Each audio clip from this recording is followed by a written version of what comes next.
Hey everyone, so let's start the new topic that is circulatory system. Okay. सो देखो circulatory system क्या होता है कि कोई भी लिविंग सेल है, लिविंग सेल को सर्वाइव करने के लिए क्या चाहिए? ऑक्सीजन चाहिए होता है, न्यूट्रिएंट्स चाहिए होते हैं या फिर कुछ एसेंशियल कंपोनेंट चाहिए होते हैं। तो वो उनको कौन प्रोवाइड करवाएगा? Circulatory system. सर्कुलेटरी सिस्टम के नाम से ही पता चलता है कि एक जगह से दूसरी जगह पर ट्रांसफ़र करवाना चीज़ें। तो सर्कुलेटरी सिस्टम के अंदर 3 कंपोनेंट्स आते हैं, कौन कौन से? Blood, blood vessels and heart.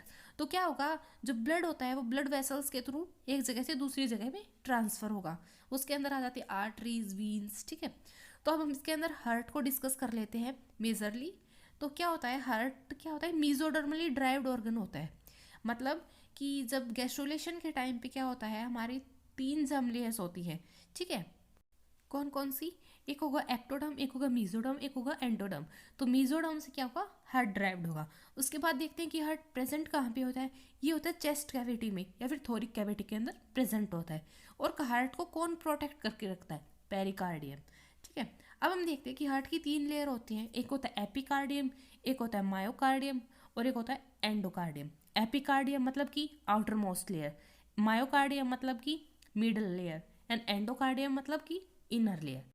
सो इन तीनों लेयर्स के अंदर जो मायोकार्डियम होता है वो 95% हार्ट की फॉर्मेशन करता है। और जो हार्ट के अंदर जो पंपिंग एक्शन होता है, जो हार्ट पंप करता है, तो उसके अंदर भी मेन मायोकार्डियम ही रिस्पॉन्सिबल होता है हार्ट की पंपिंग के लिए। ओके। तो अब हम बात करते हैं चैम्बर्स ऑफ हार्ट।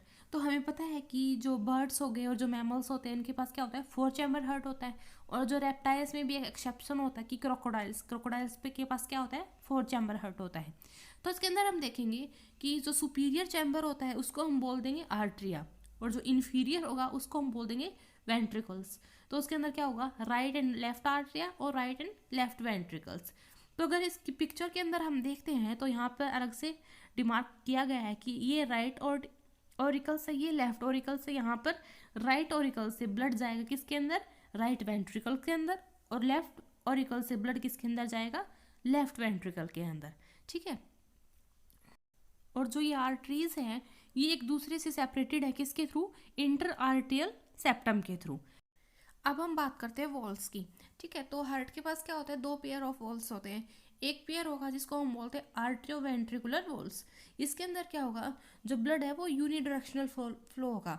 मतलब कि सिर्फ आर्टरीज से वेंट्रिकल में जाएगा, वेंट्रिकल से वापस आर्टरीज के अंदर नहीं जाएगा, सिर्फ यूनिडायरेक्शनल फ्लो होगा। तो जो एबी वॉल्स होती है, जो राइट साइड की जो वॉल्स होंगी एबी वॉल्स, उनको हम बोल देंगे ट्राइकप्सिड वॉल्स।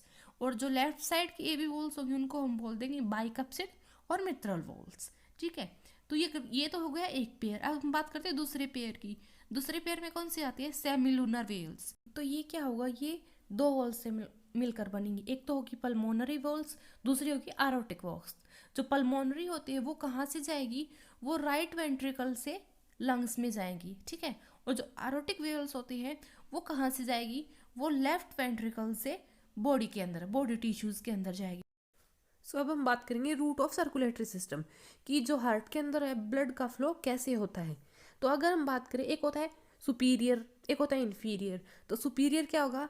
जो हार्ट के ऊपर होगा, लाइक हेड, आर्म्स, क्या होगा? सुपीरियर। अगर इन्फीरियर की बात करें तो जैसे लीवर्स, किडनी, ट्रंक और लेग, ये क्या होंगे? इन्फीरियर होंगे हार्ट से। सो सबसे पहले हम देखते हैं कि हार्ट में क्या होता है। 4 कंपार्टमेंट का होता है, 2 आर्टरीज होते हैं, 2 वेंट्रिकल्स होते हैं। तो आर्टरीज हम सबसे पहले हम बात करते हैं राइट ऑरिकल्स की। राइट ऑरिकल के अंदर क्या होता है? जो ब्लड आएगा, कौन सा? Deoxygenated blood. कहाँ से आएगा?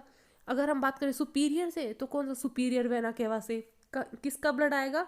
हार्ट और आर्म्स का। अगर हम बात करें इन्फीरियर वेना केवा की, तो इन्फीरियर वेना केवा में कहाँ का ब्लड आएगा? लीवर का, किडनी का, ट्रंक और लेग्स का। ये किसके थ्रू आएगा? इन्फीरियर वेना केवा की। और ये फिर कहाँ पे आ जाएगा? राइट ऑरिकल के अंदर। राइट ऑरिकल से फिर ब्लड किस में जाएगा? राइट वेंट्रिकल्स के अंदर। फिर राइट वेंट्रिकल्स में किसके थ्रू लंग्स में जाएगा? ये पल्मोनरी आर्टरी के थ्रू किस में चला जाएगा? लंग्स में। फिर लंग्स में क्या होगा? ये डीऑक्सीजनेटेड जो ब्लड होता है वो ऑक्सीजनेटेड ब्लड के अंदर कन्वर्ट हो जाएगा। कैसे? क्योंकि हमें पता है क्या होता है कि लंग्स के अंदर एल्वलाई होती हैं और उनको कौन सराउंडिंग करता है? ब्लड कैपिलरीज सराउंडिंग करती है। तो जो ब्लड कैपिलरीज होती है क्या करेंगी? ब्लड में से जो डीऑक्सीजनेटेड ब्लड होता है वहाँ से CO2 को निकाल देंगी और O2 को डाल देंगी। O2 को डालने के बाद क्या हो जाएगा? ब्लड ऑक्सीजनेटेड हो जाएगा। तो जो ऑक्सीजनेटेड ब्लड है अब वो लंग से हार्ट में जाएगा। किसके थ्रू? पल्मोनरी वेन्स के थ्रू। हार्ट में जाके कहाँ पर चला जाएगा? ये चला जाएगा लेफ्ट वेंट्रिकल्स में। फिर लेफ्ट वेंट्रिकल से ये किस में जाएगा? सारे बॉडी टिश्यूज के अंदर चला जाएगा। किसके थ्रू? अगर ये डाइजेस्टिव ट्रैक्ट के अंदर जाएगा तो किसके के थ्रू जाएगा? ये मिजेंट्रिक आर्टरी के थ्रू। अगर ये किडनी में जाएगा तो रीनल आर्टरी के थ्रू चला जाएगा। और अगर ये ट्रंक और लेग में जाएगा तो किसके थ्रू चला जाएगा? इलिक आर्टरी के थ्रू चला जाएगा। ये तो था इंफीरियर पार्ट के अंदर। अगर ये सुपीरियर यानी कि हेड और आर्म्स में जाएगा तो ये किसके थ्रू जाएगा? कैरोटिड आर्टरी के थ्रू। और जब ये स्पेसिफिक टिश्यू के अंदर चला जाएगा तो ये क्या करेगा? स्पेसिफिक टिश्यू के अंदर या फिर सेल को, किसी भी स्पेसिफिक सेल को ये ऑक्सीजनेटेड ब्लड दे देगा और फिर वहाँ से उस सेल से डीऑक्सीजनेटेड ब्लड ले लेगा वहाँ से। और फिर जो डीऑक्सीजनेटेड ब्लड है वो हमने देखा कि किसके थ्रू चला जाएगा? ये वीन्स के थ्रू। ठीक है, ये hepatic vein, renal vein, iliac vein, ये इनके थ्रू किसमें? इन्फीरियर वेना कैवा में। या फिर अगर हेड और आर्म्स की बात करें तो वो सुपीरियर वेना कैवा के थ्रू किसके अंदर आ जाएगा? राइट ऑरिकल के अंदर। तो फिर से वो सेम प्रोसेस होगा। तो हम क्या देखना है? हमें मेन चीज़ क्या देखनी है कि जो हार्ट से लंग्स में जो डीऑक्सीजनेटेड ब्लड होगा वो किसके थ्रू जाएगा? पल्मोनरी आर्टरीज के थ्रू। और फिर लंग से जो ऑक्सीजनेटेड ब्लड होगा वो हार्ट में आएगा। किसके थ्रू आएगा? पल्मोनरी वेन के थ्रू। फिर जो ऑक्सीजनेटेड जो ब्लड होगा किसके अंदर होगा? लेफ्ट वेंट्रिकल में होगा। फिर वो लेफ्ट वेंट्रिकल से किस में जाएगा? बॉडी टिश्यू में जाएगा। किसके थ्रू? आरोटा के थ्रू।